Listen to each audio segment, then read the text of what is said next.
People don't really know what to expect from a therapist. So when you come to me, we're collaborating and we're pouring all the things out of the bucket. But when the session ends, it goes back in your bucket and goes back in mine, and I'm entrusting you to take care of what's in yours. And so I'm the bridge, but I'm not going to be the whole island. I can't clean the whole house now. I've never been lazy. It's Right. just my body is not aligned and I'm not built like I used to. Now, instead of doing 10, I can only do 3. And so we're doing the 3, and maybe you're doing those well, but you're not receiving the same accolades or the dopamine drop that you get from being fulfilled. People tell me I was able to clean my whole house, manage the kids, and still check in with my husband. And then I forgot to check in with my husband. Now I feel like I'm not being a good wife or a good partner.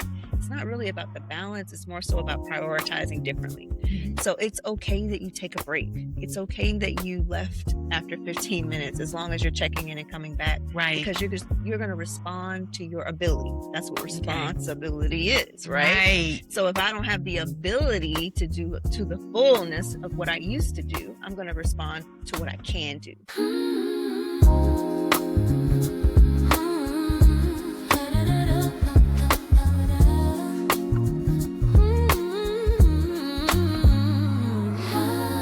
MenoTheSis, her heartbeat is the power of the world. MenoTheSis. This episode is proudly sponsored by Live Light Counseling, where healing begins, burdens are lifted, and everyone is encouraged to live a lighter, freer life. On this episode of MenoTheSis, we're honored to welcome Victoria Henry, a licensed mental health counselor and the owner of Live Light Counseling, for an honest and empowering conversation. Am I okay? Menopause, mental health, and emotional wellness.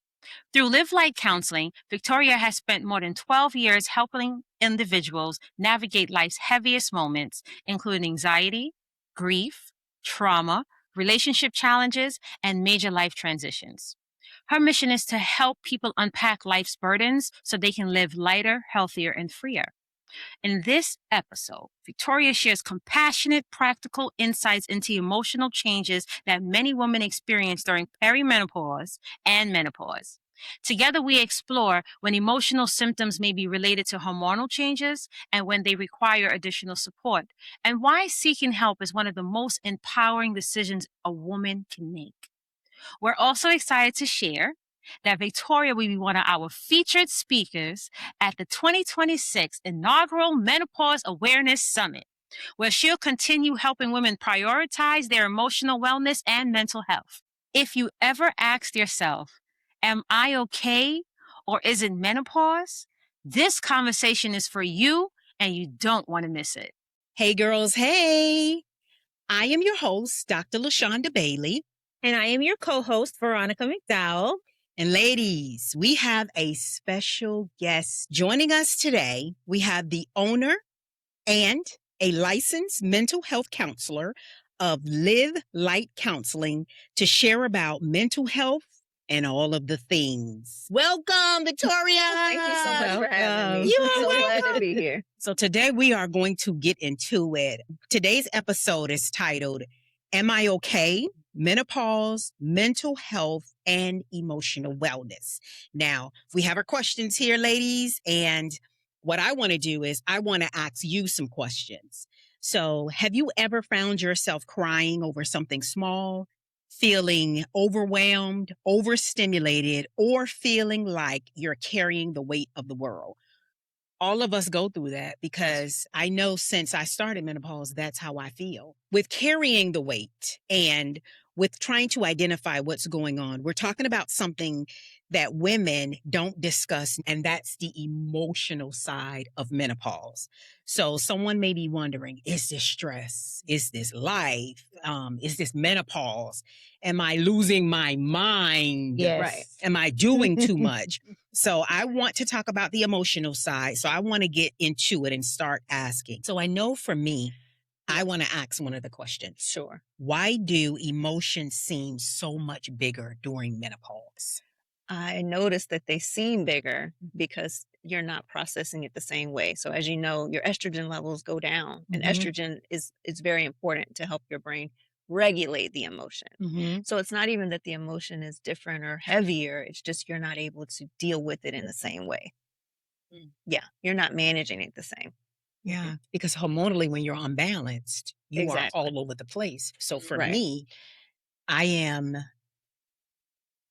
good at multitasking. Right. So with the wave of emotions I'm feeling through menopause, I feel like I am all over the place. Like I can't even hone in to do one task because it's emotionally draining.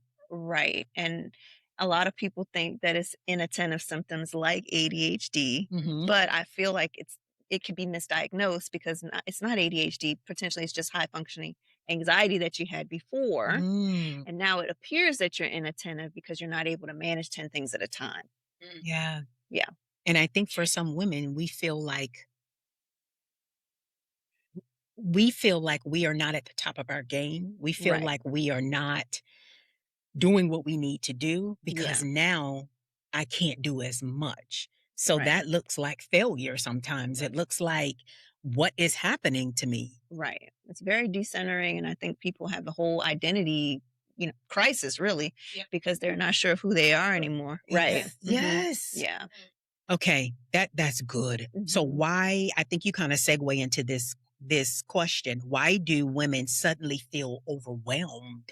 It's similar because now instead of doing 10, I can only do 3. Mm-hmm. But you haven't accepted that yet. Mm-hmm. And so we're doing the 3 and maybe you're doing those well, but you're not receiving the same accolades or the dopamine drop that you get from being fulfilled. Yeah. So a lot of times people tell me, I was able to clean my whole house, manage the kids, and still check in with my husband. And then I forgot to check in with my husband. Now I feel like I'm not being a good wife or a good Right. partner. And so those little slips in there make it seem like you're missing the mark, like what you Mhm. said. And it is feeling like failure and overwhelm. Yeah, Mhm. that's good, Yeah. Victoria. It's important. Yeah. It's important. So important. Yeah, because the next question is, why does everything feel heavier? And I think you answered it because you are exhausted. You're tired. Yes. Because for me, I can't clean the whole house now. We have a housekeeper. Exactly. So my sisters are saying to me, like, really, you have a housekeeper to clean your house? But I still want to clean home I know. because that will make my anxiety go up even higher if my space is not tight. Right. But if I may, did you feel Yes. guilty for getting a housekeeper? Did you I feel don't bad feel about that? guilty, but I Right. will tell you, when other people hear that, Yeah. they try to guilt trip you Oh, they do. on Mhm. having a house because you're lazy now. I've Mm. never been lazy. It's Right. just my body is not aligned and I'm not built like I used to. Exactly. So having that assistance where if I come home to a dirty house, I'm going to crash out even more. Yes. Mhm. Oh, yeah. So last question, and then I'm going to move over to All right. Veronica. She is patiently waiting to get her questions answered. I want to know, why do some women experience anxiety for the first time? Some people may have been functioning, going on with their Right. life. Now you're in menopause and you're feeling something and it's anxiety. You may have some heart palpitations and you're like, wait, this is new. Definitely. So why do some women experience it like for the first time going through menopause or notices it?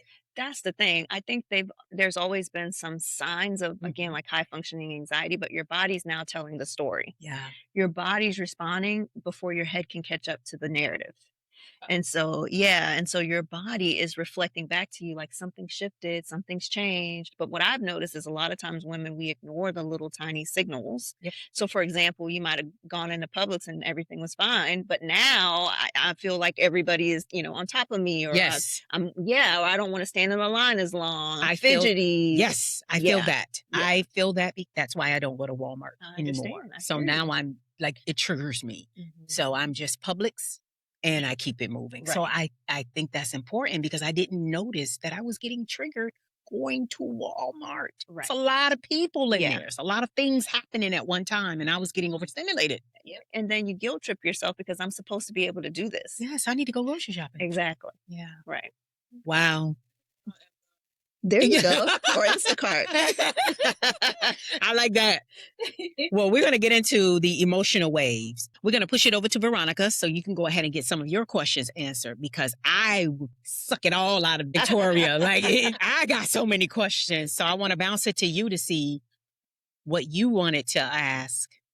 So I have a few questions, but I want to Sure. tell you my story. first, right? Definitely. So I am currently it's new to me.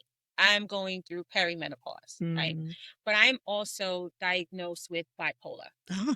Okay, so one of my biggest things is that I didn't even realize it's only, when you look a little bit more deeper into what comes with the change Yeah. and the symptoms, I realized like, oh wow, wait, like the stress, the anxiety, the being Mhm. overstimulated, the rush of Right. emotions, is Yeah.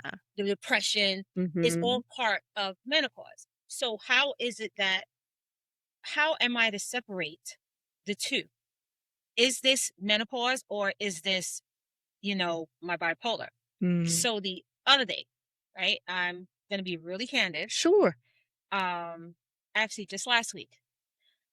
Recently, I've been getting a lot of waves of emotions from a lot of different things. Mm. So I'm currently dealing with a lot of different medical issues. Like I have some spine issues, Yeah. rheumatoid arthritis, and then every other day they tell me they find something else.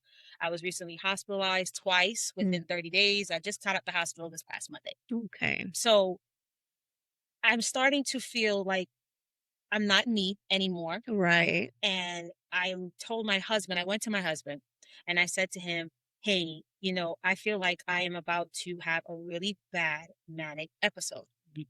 Okay. I spoke to my therapist. I was telling my therapist about it, and she was saying, okay, Veronica, you know what you need to do. Yeah. It's really good that you can notice when these things are about to happen. Right. And then she was like, maybe it's time to see you to see a psychiatrist. Mm. I'll admit I haven't found a psychiatrist yet. Okay. Okay. This was just recently. Okay. Then she says to me, I'm going on vacation for 3 weeks. Oh no. So you think you can handle it? So at the time when I was talking to her, I felt like, yeah, I got this. Yeah, I I can do this. know. I'm not Right. gonna need her. We're gonna be fine. Uh-huh. Yeah. Fast forward to last week. I tell my husband I gotta go drop off a package at UPS. And while I'm driving to UPS, I just had a wave of I wanted to take the car and I wanted to drive into the oncoming traffic Yeah. and just end it all. Those Right? ideations. So I was like, okay, Veronica, you're not going to do this. Let's focus. You're going to UPS. So I try to focus on the one thing, UPS, UPS, UPS. Yeah, tunnel vision. Yeah. So then I drive into UPS. I park my car. I go in. I do everything I'm supposed to do. As I'm walking back out of the car, it just felt like a rush of pain, anxiety, and hurt. And I got in the car, I locked the door, and I started to scream. Mhm. I started to bawl. And then I was just like, I don't want to.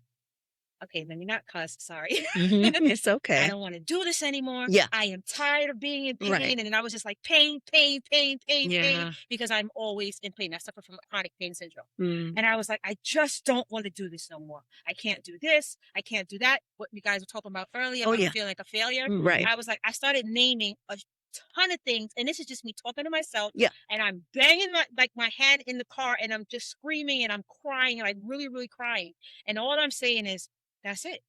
You know what? I'm going to take the car. I'm going to go on the highway and I'm just driving off.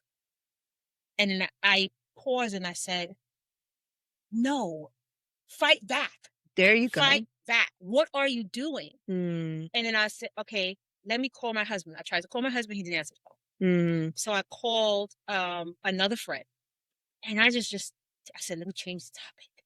She's talking to me. And then I said to her, I said, you know what? My God, sister, I said, you know what, Nikki? I can't do this anymore. I said, I'm sorry. I know you don't like to hear stuff like this, but I'm really thinking about taking my life. And I know that's not what I want to do. But right now, I don't want to be here. Yeah. Right. And I'm sorry, I'm getting emotional. Take your time. And she said, I understand, Veronica, with your condition, there's a lot going on. I know you're Yeah. always in pain, so I cannot relate. Mhm. Yeah.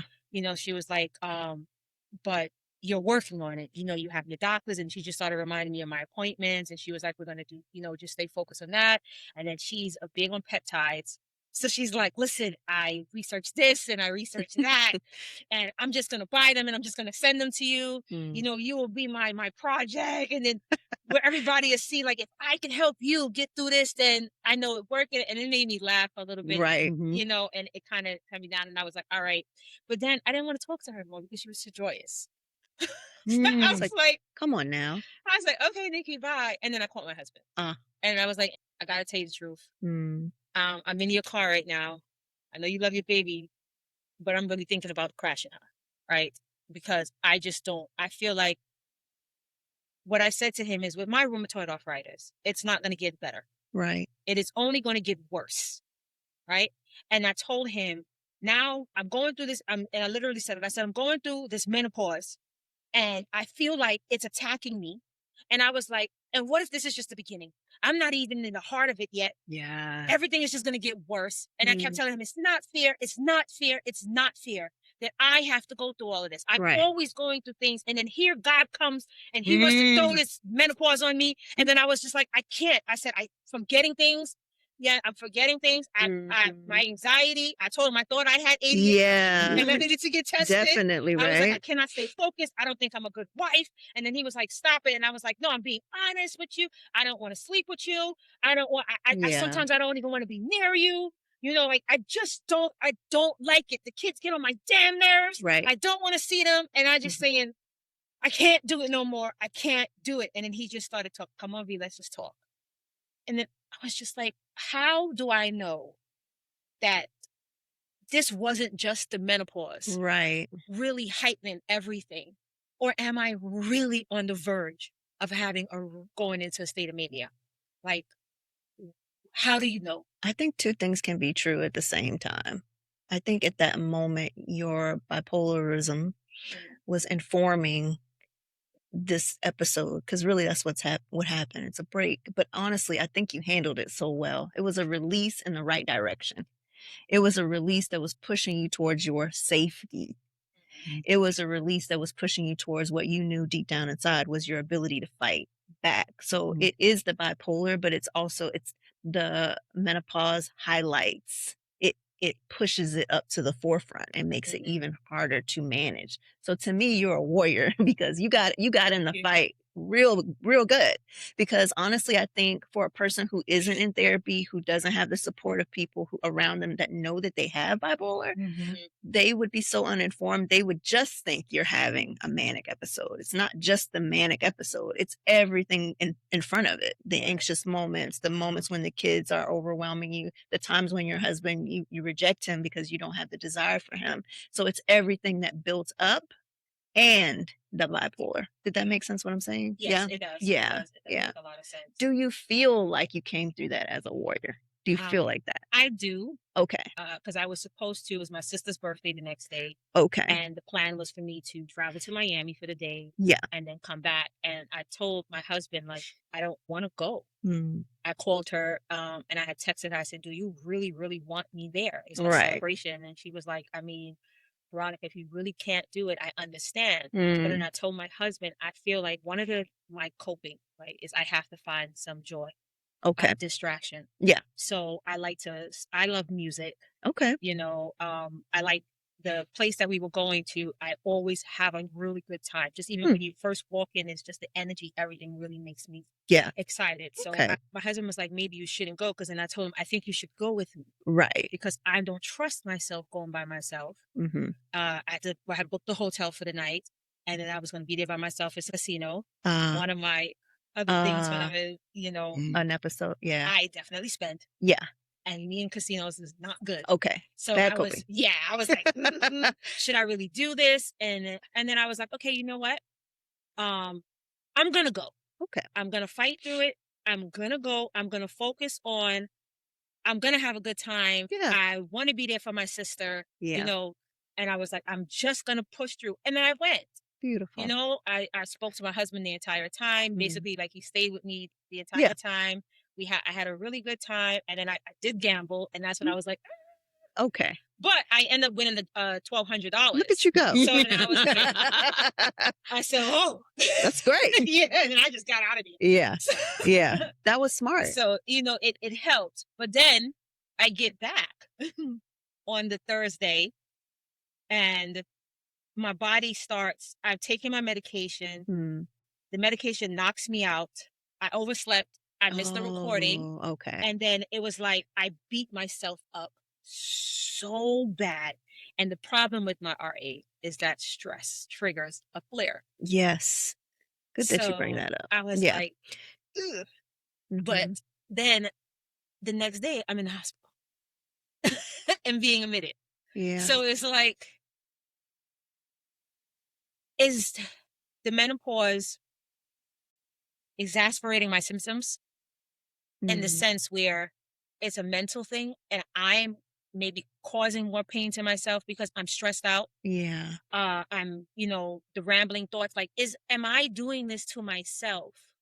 My hormone being imbalanced, Right. is this really messing me up and making everything so much worse? I think you're hitting on the truth of it all. Because do you remember the time when you understood bipolar? Yes.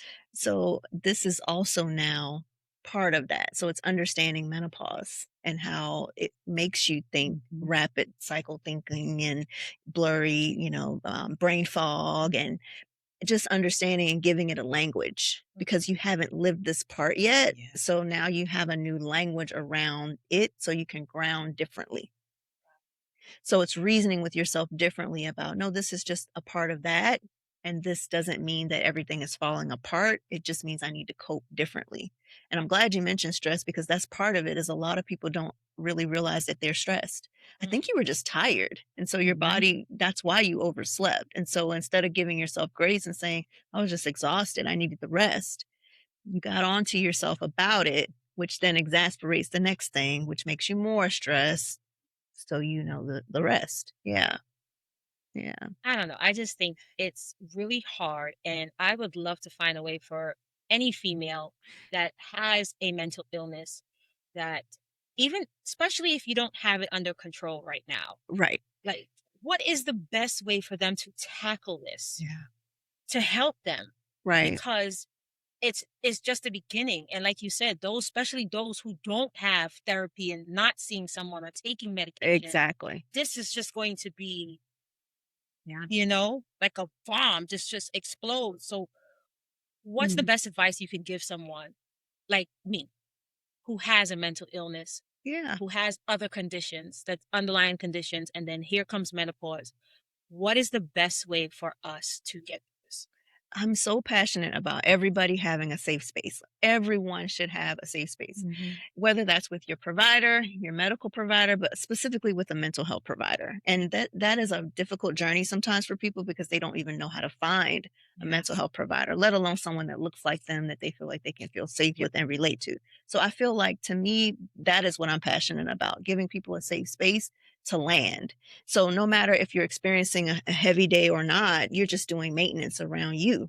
And you can come in there and talk about whatever you want to talk about, really. Yeah. So, yeah.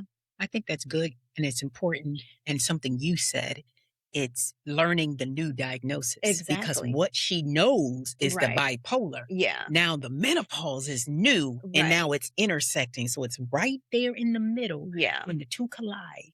Now you're trying to figure out the new diagnosis. Right. Like, I know my bipolar. Sure. I've been riding with this thing for a while. Right. But now menopause is new. Yeah. So now you got to learn menopause Right. separately Well, and yeah. then learn how they intersect each other. Yeah. That is a lot. It is a lot. It is a lot to manage. It is a lot to function in and try to be a wife and be a mom. Right. So that is big. My story is riddled with stress, yes, but I have the caregiving part. So it's me being the oldest and caregiving for my mom. So the wife, mom, being an entrepreneur, trying to Right. run a business, trying Yeah. to still show up for friends that need me. And the most important is my mom. And right now, my mom is in the hospital, Yeah. had surgery on Monday and 80 years old. She is a trooper, but she was supposed to be discharged yesterday and she's still there. And there Right. is no discharge date. So now things are Yeah. looking different. So that's another level of anxiety because whatever's going on with me now is secondary. Right. My mom is primary. Mm. Even my family, even my husband, even my son, that's secondary right now because my mother is in the hospital. Right. So it's kind of like trying to manage all of that. And I feel the crash out. I feel the driving in the car, crying, screaming. I do it every day, Right. going to the hospital and coming home from the hospital. So it is heavy for women. And especially when we get this age, you have menopause happening in your body, Right. but you also, if you are blessed to have your parents, now you're at a stage where now you have to step in and be the parent Yes. and deal with menopause. Right. Well, yeah. So I want to ask specifically, how do you balance? Because one of the things I realized is that a couple of weeks ago, I came home and I told my husband, I was like, Mommy is really triggering me. Mm. I go to her house, to do my caregiving thing, check on her, and I can only stay like 15 minutes because it's just, she was triggering me badly. But it's my responsibility. I'm still going. I'm still sure I have to go. Absolutely. That is my mother. I have to, because she showed up in a way for me when I was on my life. And what I realized is one of her diagnoses, she was having recurring UTIs, which is common for elderly people. Right. And she has congestive heart failure due to her kidneys. And that's one of the symptoms. They get very, very agitated and irritated and off balance, and they have cognitive going on when you're having reoccurring UTIs. And I kind of was like, oh my gosh, we have a diagnosis for why she was acting like that. And me, I'm just like, she's triggering me. I got to go home. Right. Right. So when I was talking to my sisters were saying the same thing. And I just told them, I said, listen, let me send you something for you to read, because that's one of the symptoms Of that. of that. And it's just like, I can't take it, but she is fighting medically. Right. Because your parents, they're not going to tell you they feel bad. No. So I guess I would ask the question, how do I balance and try to regulate myself being in the space with my mother, knowing what I know now, that it may be medical? Definitely. Well, I mean, you said you educated yourself, which is so very important. Yeah. Understanding that that is part of the diagnosis that she has. And then also I tell my clients a lot, it's not really about the balance. It's more so about prioritizing differently. So it's okay that you take a break. It's okay that you left after 15 minutes, as long as you're checking in and coming back. Right. Because you're going to respond to your ability. That's what responsibility is, right? So if I don't have the ability to do to the fullness of what I used to do, I'm going to respond to what I can do.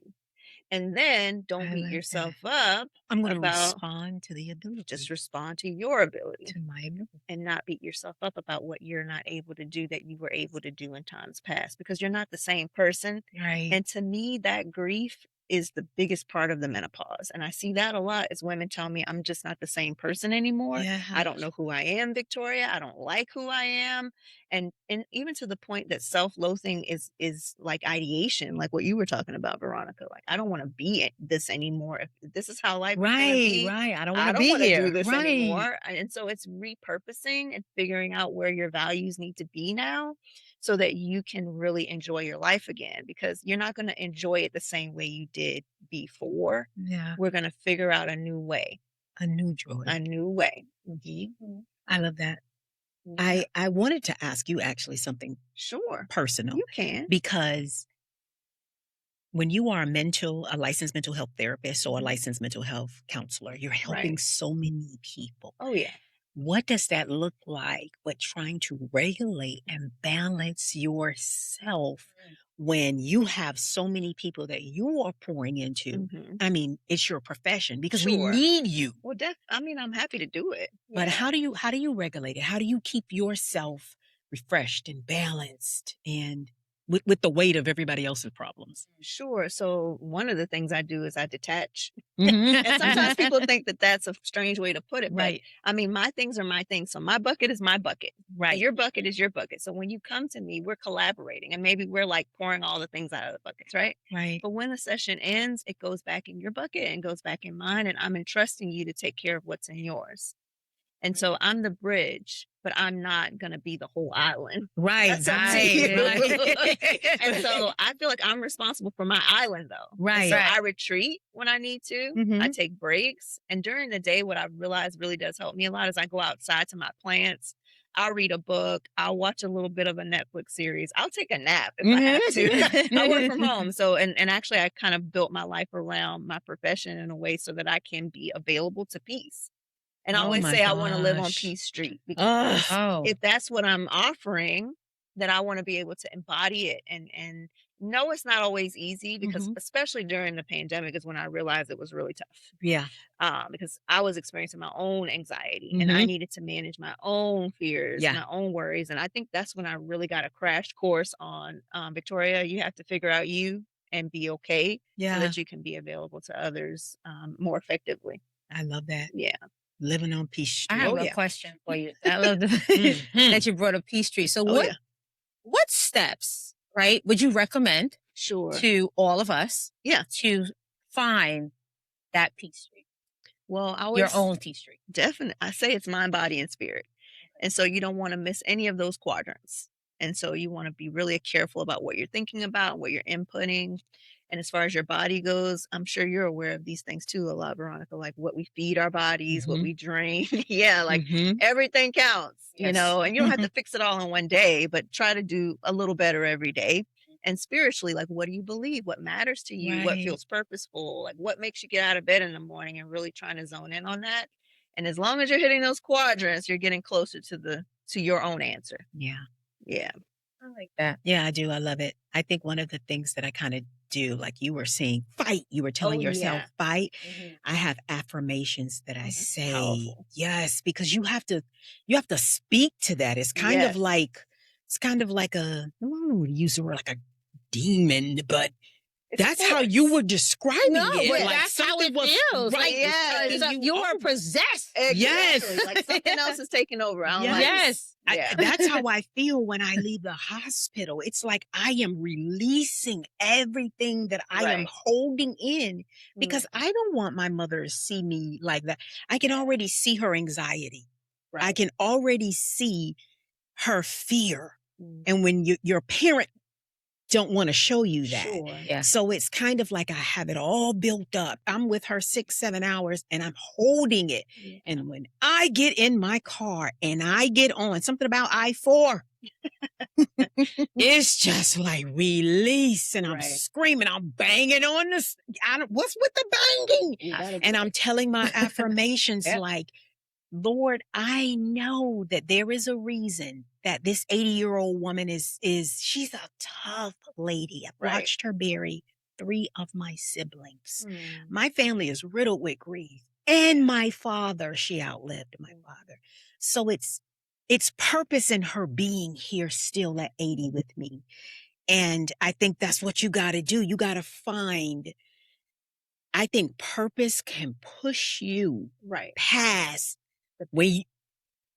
it's so cliche to say, it's true, but though. Pushing purpose through pain because you feel like I gotta still be here. Yeah.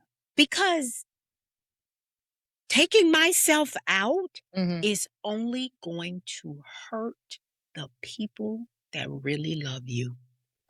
I know. And when you're in it, you're not thinking that. Well, because you're not thinking. Yes. No.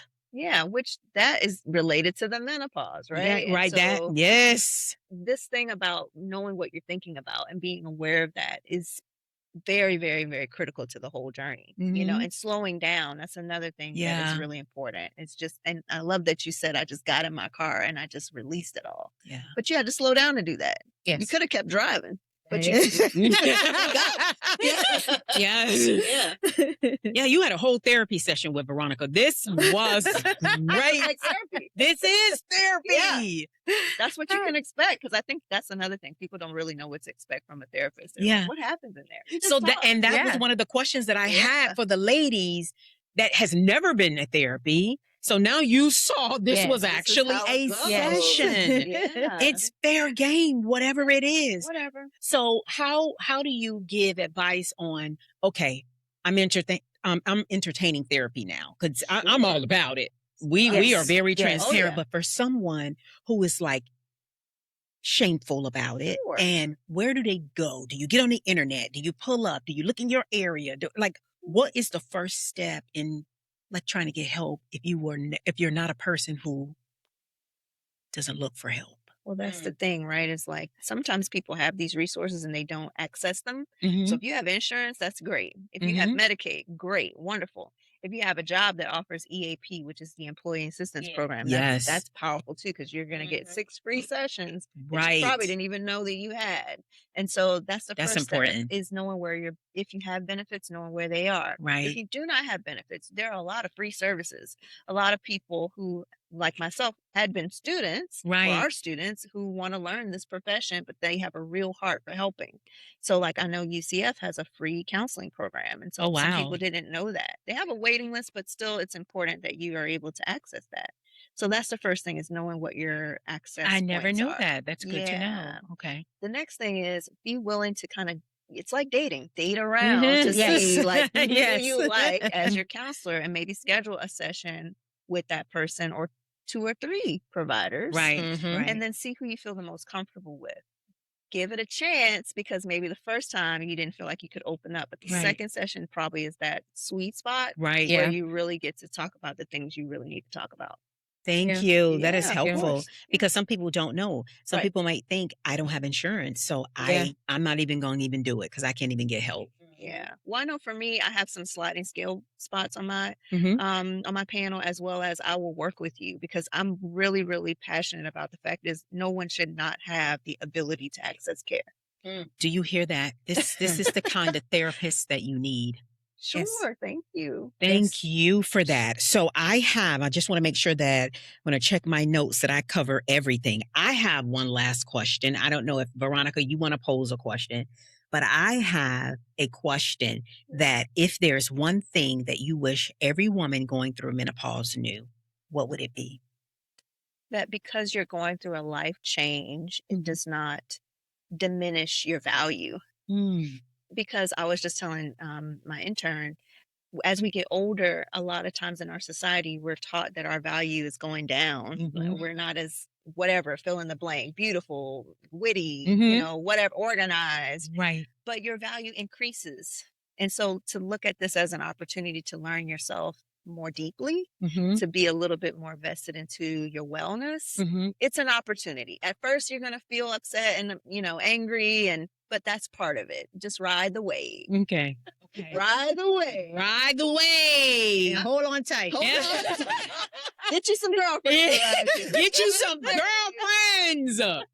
Oh my God, this has been wonderful. Thank you Yes, so it much. was. Do you Thank you. have Thank you. anything that you want to add, just your own Victoria way or Victoria thing you want to add, or you want to say, this has been valuable? I thank you Good. so much for being here. I'm happy to be here. Thank you. I Yes. just want to affirm you, Veronica. I think that sharing your story, Yeah. especially about bipolar, I think a lot of people have a misconception about it. I think that they mystify it, but that your bravery around sharing it is going to open up someone else's Yes. mindset and Yep. give them the courage to share too. So thank you. Yeah. I appreciate you. that. Yes. Thank Don't you. feel ashamed about it. It's Because just a thing. Veronica says it boldly, and I think that's what you have to do. Yeah. We say what it is boldly because there might be somebody else that's suffering Exactly. silent. Mhm. We want to educate each other because Yeah. that's what MenoTheSis is about. It's Yeah. about education.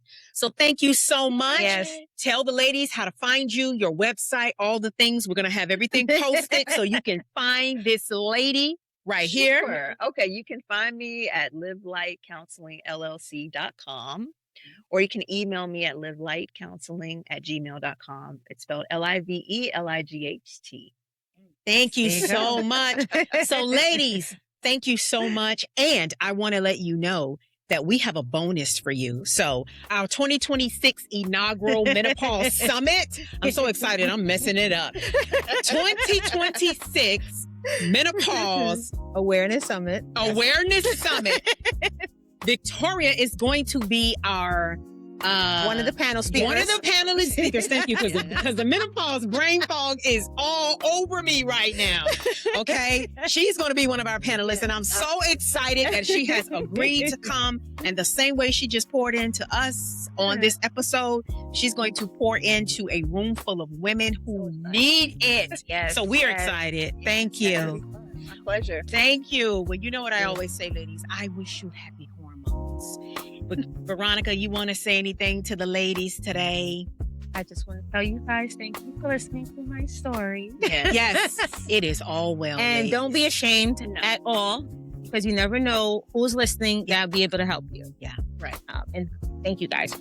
Thank you. Hey, girls. Hey. MenoTheSis.